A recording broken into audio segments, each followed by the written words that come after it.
नमस्कार दोस्तों, आपका स्वागत है हमारे इस चैनल में एडवोकेट कृष्ण कुमार त्रिपाठी। दोस्तों एक कुछ महत्वपूर्ण जानकारियों के लिए ये वीडियो बना रहा हूँ।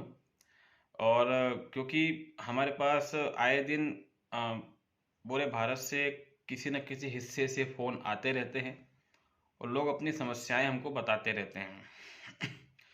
अभी 2 दिन पहले ही एक फ़ोन आया हमारे पास, जिसमें कि एक अब मैं उन व्यक्ति का नाम तो नहीं ले सकता इस चैनल में। उन्होंने मुझे फ़ोन लगाया, वो काफ़ी परेशान थे और लगभग 4 या 5 महीने से मेरी उनसे बातचीत हो रही है फ़ोन पे। तो उन्होंने बताया कि वो दिल्ली के रहने वाले हैं और दिल्ली में द्वारिका कोर्ट में शायद उनका केस चल रहा है। तो वहाँ पर जो उनके वकील हैं, उन्होंने उनको लंबे समय से गुमराह किया हुआ है और उनको अंधेरे में रखा हुआ है। उनके वकील ने उन्हें बताया कि सिर्फ 10,000 रुपये का ऑर्डर मेंटेनेंस में हुआ है आपको, जबकि उनको मालूम पड़ता है कि 16,000 समथिंग का ऑर्डर हो चुका है। और वो 16,000 का ऑर्डर हुए लगभग 2 ढाई साल हो चुका है और अब तक वो पैसा बहुत ज़्यादा बढ़ चुका है। तो इस तरीके से उनके वकील ने उनको गुमराह किया और जब भी वो अपने वकील से बात करते थे, वकील पूरी बात नहीं बताता था। साथ में फ़ीस वो हमेशा लेता था और मोटी फ़ीस ले लेता था। उनका उन शख्स का कहना है कि वकील अब तक उनसे लगभग 60-70 हज़ार से भी ज़्यादा पैसा वसूल चुका है। और मैंने 3-4 महीने पहले ही उनको, मतलब स्टार्टिंग में ही उनको एडवाइस किया था कि आप अपना वकील बदल लें। अब पता नहीं मेरी बात तो उन्होंने क्यों नहीं मानी, लेकिन अब उनको ये समझ में आ रहा है कि वकील बदल लेना चाहिए था। तो क्या होता है दोस्तों कि आप लोग सोचते हैं कि उस वकील को फीस दे दी है, उसी से लड़वाते हैं। आप लोग 2-4 हज़ार के लिए, 5-10 हज़ार के लिए जानबूझ के वकील नहीं बदलते हैं। एक चीज़ ध्यान रखें, वकील आपने किया है, पैसा आप उसको दे रहे हैं, आप उसके कस्टमर हैं या क्लाइंट हैं, जो भी कहना चाहें। वकील को आपके हिसाब से काम करना पड़ेगा और करना भी चाहिए। हाँ, कई बार ये होता है कि कस्टमर या क्लाइंट गलत राय देते हैं, तो समझदार वकील उनको समझा लेता है कि आप जो ये कह रहे हैं ये गलत है, ये संभव नहीं हो सकता। अदरवाइज वकील जनरली कोशिश यही करता है कि हमारे पास जो क्लाइंट आया है, हम उसको रिलीफ दिलवाएं। अब उन शख्स का कहना है ये है कि सर, दिल्ली के अधिकतर वकील ऐसे ही बेईमान हैं। वो शख्स पहले भी वकील बदल चुके हैं। तो मैंने उनको ये एडवाइस भी दी थी कि आप लीगल एड से कोई वकील कर लें। अगर आप लीगल एड से वकील कर लेते हैं तो वो आपसे ज़्यादा फीस तो नहीं लेगा, क्योंकि लीगल एड से फ्री वकील मिलता है। लेकिन साथ में ये फ़ायदा हो जाएगा आपको कि आप जो लीगल एड से वकील करेंगे वो आपके कहे अनुसार चलेगा और जो भी आपकी मर्जी हो, छोटा मोटा अमाउंट, वो आप उसको बीच बीच में देते रहें। क्योंकि आप अब यहाँ तो खूब सारा पैसा खर्च कर रहे थे, वहाँ आप अपनी मर्जी से भी उसको छोटा मोटा अमाउंट देंगे ना, वो खुश रहेगा और वो आपके हिसाब से काम करेगा। तो कहीं ना कहीं केस का एक अच्छा परिणाम आ सकता है। क्योंकि लीगल एड में भी कुछ ऐसे वकील होते हैं, और कुछ क्या कई ऐसे वकील होते हैं लीगल एड में भी, जिनको वकालत आती है। ये अलग बात है क्योंकि उनकी वकालत चलती नहीं है, क्योंकि उनकी इतनी पकड़ नहीं होती या उनका इतना बड़ा नेटवर्क नहीं होता कि उनके पास केस आए। तो मैंने ये एडवाइस भी उनको दी थी। मगर अब वही हुआ जिसका डर था, वकील साहब ने केस बिगाड़ दिया है। वो कोर्ट गए थे तो कोर्ट में वकील साहब आए ही नहीं। वकील साहब ने अपना जूनियर भेज दिया और बाद में वकील साहब ने उनसे कहा फ़ोन पे कि भाई तुम अपनी फ़ाइल ले जाओ, आजकल तुम ज़्यादा तेज़ चलने लग गए हो, तुम यूट्यूब में दूसरे एडवोकेट्स के वीडियो देख रहे हो, तुम मुझे ही ज्ञान दे रहे हो, इसलिए मैं तुम्हारा केस नहीं लड़ सकता। तो दोस्तों, ये कुछ कहानी है इस तरह की। जब कभी भी आपका वकील आपका केस बिगाड़ दे, तो दोस्तों सिंपल से एडवाइस दे रहा हूँ, इसी को फॉलो करें, किसी की बातों में ना आए। क्योंकि कई बार लोग क्या करते हैं कि डराते हैं। आपका वकील अगर आपका केस बिगाड़ दे तो अपने बिगड़े हुए केस में अपने वकील का नाम मेंशन जरूर करें और जज को इस बात से अवगत कराएं कि सर, इसके पहले मैंने इन्हें वकील किया था और इन्होंने मेरा केस बिगाड़ दिया है। अगर आप ऐसा करते हैं तो जज को भी आपसे सिंपैथी रहती है। साथ में ये भी होता है कि जज जो है वो आपके केस को थोड़ा सही तरीके से हैंडल करने की कोशिश करता है और कई बार ये भी होता है कि वो उस केस की सुनवाई वापस से स्टार्ट कर सकता है। क्योंकि इसमें हाई कोर्ट सुप्रीम कोर्ट ने भी कुछ जजमेंट दिए हैं कि जहाँ वकीली गलती का क्लाइंट को नुकसान हो रहा है वहाँ क्लाइंट को सज़ा नहीं दी जा सकती। तो ऐसा अक्सर होता है दोस्तों, खासकर मैट्रिमोनियल डिस्प्यूट में ये चीज़ें बहुत कॉमन है। क्योंकि जो वकील रहता है दोस्तों, उसको उसके मन में एक ही चीज़ घर कर जाती है। जब भी किसी वकील के पास मैट्रिमोनियल डिस्प्यूट आता है दोस्तों, तो चाहे वो डोमेस्टिक वायलेंस का हो, 498 ए का हो, सेक्शन 125 हिंदू मैरिज एक्ट 24 या मुस्लिम मैरिज एक्ट का हो, या डाइवोर्स का हो, कोई सा भी हो, उसमें जो एडवोकेट्स होते हैं उनके मन में एक ही चीज़ रहती है, चाहे वो लड़के की तरफ से हो या लड़की की तरफ से, उनके लिए दोनों बराबर है ये केस। क्योंकि उसके मन में चलता है कि बड़ा कॉम्प्रोमाइज़ होगा और उसमें लाखों रुपए मेरा कमीशन रहेगा। हर केस में दोस्तों यही कहानी होती है। वकील साहब कभी नहीं चाहेंगे कि घर बसे। मैं ये नहीं कह रहा सब वकील बुरे हैं, क्योंकि मैं भी उसी वकीलों की ही बिरादरी से आता हूँ। मैं खुद एक एडवोकेट हूँ, लेकिन ये एक फैशन है। जितने भी वकीलों के पास जो जितने भी केस चल रहे हैं, उनका बस यही रहता है कि इनको खूब उलझा दो, ये दोनों पति पत्नी एक दूसरे तो खूब परेशान हो जाएं, और उसके बाद बात कॉम्प्रोमाइज़ पे आए।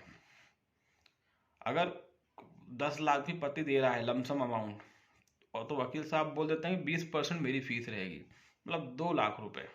वकील साहब एक झटके में 2 लाख कमा लेते हैं, और ऐसे कई केस उनके पास चल रहे होते हैं। दूसरों के घर तोड़ तोड़ के ये वकील लोग आज खुद के घर बना के बैठे हुए हैं। तो ये एक रियलिटी है। मैं अगर खासकर जितने भी लोग मेरा वीडियो देख रहे हैं उन सब पर ही केस चल रहा है, तो सीधी सी बात है, आप सबने वकील तो किया ही होगा। लेकिन ऐसे लोग जो मेरा वीडियो नहीं, मतलब वीडियो देख रहे हैं लेकिन जिनके ऊपर कोई केस नहीं है या केस होने वाला है या अभी स्टार्टिंग स्टेज में है, वो थोड़ा समझ जाए। एडवोकेट जो है वो आप थोड़ा अच्छा किया करें और समय समय पे, जैसे आप पे केस चल रहा है तो लाइफ आपकी है, वकील का कुछ नहीं बिगड़ना है। वकील को रोज़ नए क्लाइंट मिलेंगे, लेकिन आप नहीं चाहेंगे कि आपको रोज़ नया वकील मिले, क्योंकि आपको ज़िंदगी भर केस नहीं लड़ना है। आप चाहते हैं कि इससे मैं मुक्त हो जाऊं। जैसे कोई बीमार मरीज चाहता है कि वो किसी बीमारी से मुक्त हो जाए। डॉक्टर को तो रोज़ मरीज मिलेंगे, लेकिन मरीज मरीज कभी नहीं चाहेगा कि मुझे रोज़ डॉक्टर मिले। उसी तरीके से आप ये भी नहीं चाहेंगे कि आपको रोज़ वकील मिले। तो वकील आप ढंग से करें, और जो भी केस आपके ऊपर चल रहे हैं उसकी आप समय समय पर स्टडी किया करें, और उससे संबंधित सवाल वकील से पूछा करें। इससे आपको ये आइडिया होगा कि वकील को कितना आइडिया है। लोग अंधाधुंध वकील पर विश्वास कर लेते हैं, और वो ऐसी खतरनाक टोपी पहना देता है कि जिसकी आप कल्पना भी नहीं कर सकते।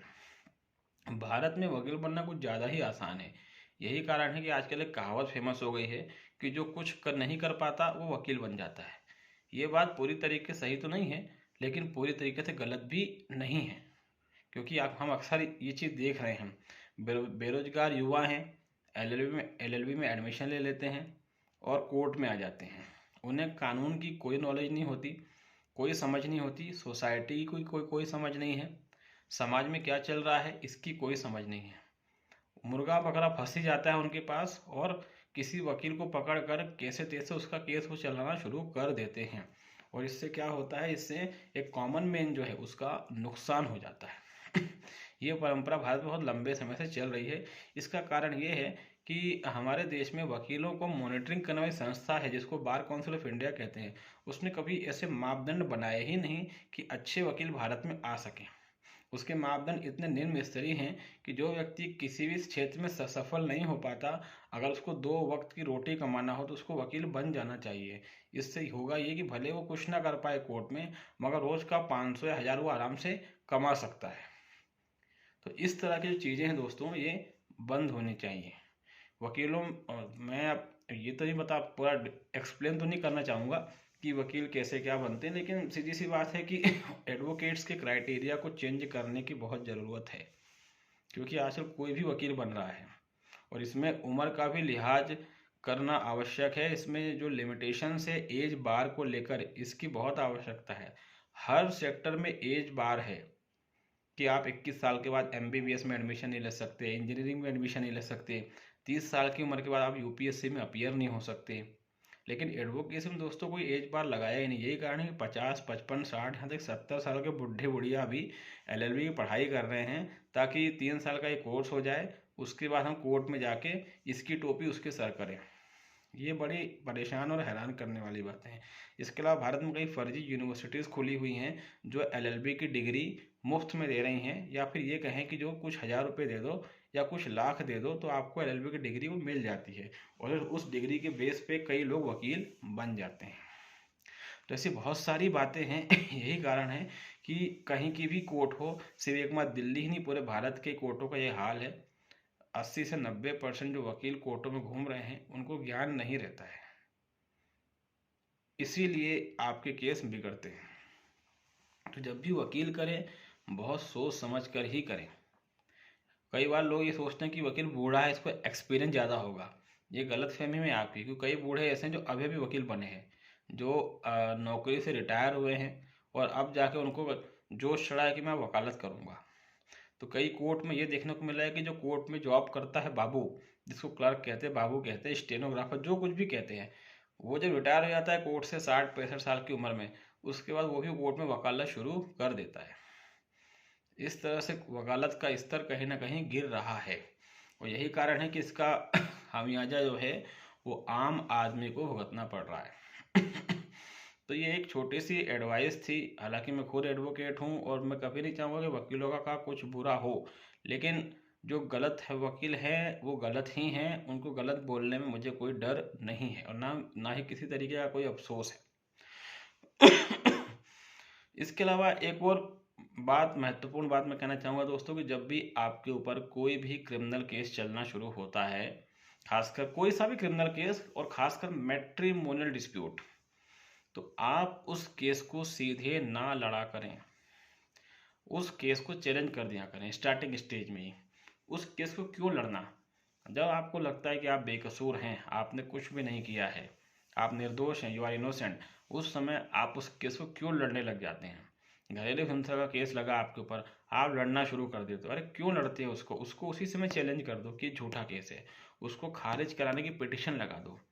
ज़्यादा से ज़्यादा क्या होगा, या तो आपकी पिटिशन एक्सेप्ट हो जाएगी या रिजेक्ट हो जाएगी। एक्सेप्ट हो जाएगी तो आप हमेशा के लिए उस केस से बरी, रिजेक्ट हो गई कोई दिक्कत नहीं, आप उस केस को चलाइए फिर, लेकिन ये ट्राई जरूर करा करें। 498A का केस आप पे लग जाता है, आप उसको लड़ना शुरू कर देते हो। जब आपको पता है कि आप बेकसूर हो, तो एविडेंस इकट्ठा करके सीधे उस केस को चैलेंज करिए, वो केस खारिज होगा। तो जब कभी भी कोई केस आपके ऊपर लगता है, चाहे 498 हो डोमेस्टिक वायलेंस हो, या इसके अलावा धारा 406 का, 506 का, 323 का, जो अक्सर पत्नियां लगा देती हैं, मारा पीटी का या अननेचुरल सेक्स का, तो सीधी सी बात है दोस्तों कि आप जो हैं इनको चैलेंज करा कीजिए। ये परंपरा बंद कीजिए कि आप केस लड़ने लग जाते हैं। और ये बात भी सही है कि जो एडवोकेट आप करते हैं, कोई रेयर केस में एडवोकेट होता है जो चैलेंज करता है, अन्यथा वकील तो ये चाहेगा कि केस लंबा चले, लंबा चलेगा लंबी फीस मिलेगी, तो ये भी एक प्रॉब्लम है। तो सीधी सी बात है कि जब भी वकील करें उसको ये समझा दें कि भैया हमको ये केस स्टार्टिंग में चैलेंज करना है, आप इसको चैलेंज कर सकते हैं क्या, क्योंकि हम निर्दोष हैं, हमने कुछ भी नहीं किया है। वकील अगर दमदार होगा कोशिश करेगा, गारंटी नहीं हो सकती है कि वो सच में खारिज करवा दे, लेकिन वह कोशिश जरूर करेगा। तो कोई भी केस जब आप पर चलता है, उसको स्टार्टिंग स्टेज में ही पूरी जान की बाजी लगाकर उस केस को चैलेंज कर दें, और पूरे सबूत इकट्ठे करके जज को दिखा दें कि सर ऐसी ऐसी बात है। कई बार ये होता है कि जिस केस को आप चैलेंज करते हैं उसको सेशन कोर्ट उस केस को खारिज कर देती है, मतलब आपके फेवर में बात आ जाती है। और कई बार ये होता है कि आप चैलेंज करते हैं तो सेशन कोर्ट जो है वो आपकी पिटीशन खारिज कर देती है, तो आप हाई कोर्ट जा सकते हैं। तो कम से कम हाई कोर्ट तक इस पिटीशन को ले जाएं, इससे फ़ायदा ही फ़ायदा है, नुकसान कुछ नहीं है।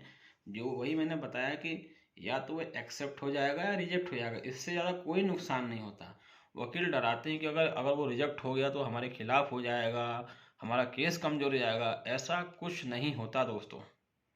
अगर वो एक्सेप्ट हो गए तो आपका केस ख़त्म हमेशा के लिए, आप बहुत ही कम समय में बरी हो जाएंगे। जहाँ वो केस 5-10 साल चलता, वहीं वो केस 1-2 हफ्ते में ख़त्म हो जाएगा अगर आपने कुछ चैलेंज कर दिया तो। और अगर कहीं वो रिजेक्ट हुआ, आपकी पिटिशन अगर खारिज हो गई, तब भी डरने की ज़रूरत नहीं है, आप नीचे केस चलाइए, कोई प्रॉब्लम वाली बात नहीं है। तो क्या कि बिना डरे इन चीज़ों को इस्तेमाल करें, क्योंकि वकील क्यों चाहेगा कि आपका केस जो है, जो 6 साल चलना है, 5 साल चलना है, 10 साल चलना है, वो 6 महीने में ख़त्म हो जाए। वकील कभी नहीं चाहेगा, क्योंकि अगर आपका केस 6 महीने में ख़त्म हो गया तो वकील जो 5-10 साल तक आपको लूटने वाला था वो लूट नहीं पाएगा। तो यही कारण है कि इन मामलों को जितनी जल्दी हो सके ख़त्म करवाएं।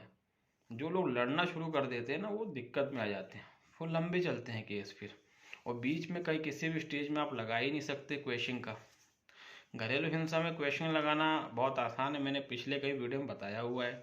हमेशा घरेलू हिंसा में DIR रिपोर्ट को चैलेंज करें, अगर उसको चैलेंज करेंगे काफ़ी आपको रिलीफ मिलेगा, ठीक है।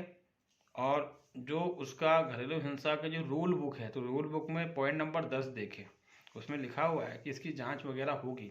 सुप्रीम कोर्ट के जजमेंट्स देखिए, उनमें भी बात लिखी है, ये सब बातें मैंने बताई हुई है। उसको स्टार्टिंग में चैलेंज कर दे कि कोई घरेलू हिंसा नहीं हुई है। घरेलू हिंसा कानून बहुत ही लचीला कानून है, मगर उसमें एक जो सबसे बड़ी प्रॉब्लम वो मेंटेनेंस की है। वो केस मेंटेनेंस पाने के लिए ही लगाया जाता है, और स्टार्टिंग में इंटरिम मेंटेनेंस ऑर्डर हो जाता है। उसके बाद आपकी वाइफ भी जानबूझ के नहीं आती है, और वो केस लंबा खींचता है, 5 साल, 6 साल, 7 साल, 8 साल।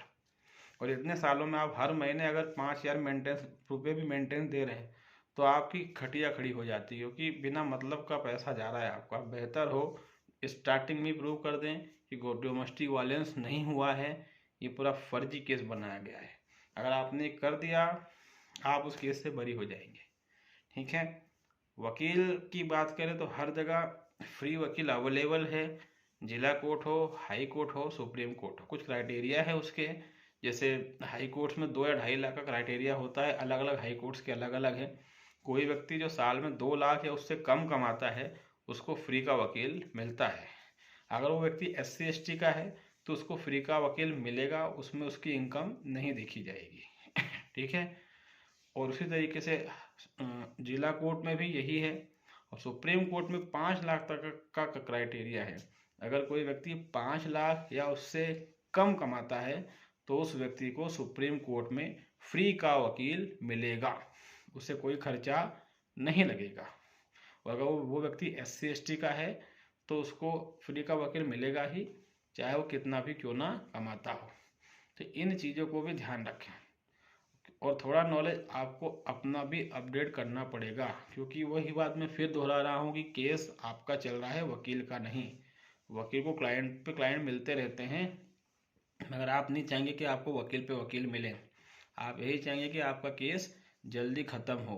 तो खुद को अपडेट रखिए। आप वकील के भरोसे बैठ जाते हैं, और जैसे आप उस पर भरोसा करते हैं वो भरोसा तोड़ने लग जाता है, फिर आप आखिर में रोते हैं कि अरे ये हो गया, वो हो गया, फलाना ढिमका। तो इन चीज़ों को लेकर दोस्तों सावधान रहें। उम्मीद है हमारी छोटी सी एडवाइस आपको अच्छी लगी होगी। कोई क्वेश्चन वगैरह अगर आपके हैं तो हम मैसेज बॉक्स में डिस्कस कर लेंगे, और अगर हमसे कोई एडवाइस चाहिए दोस्तों तो हमें व्हाट्सएप पर आप मैसेज कर सकते हैं।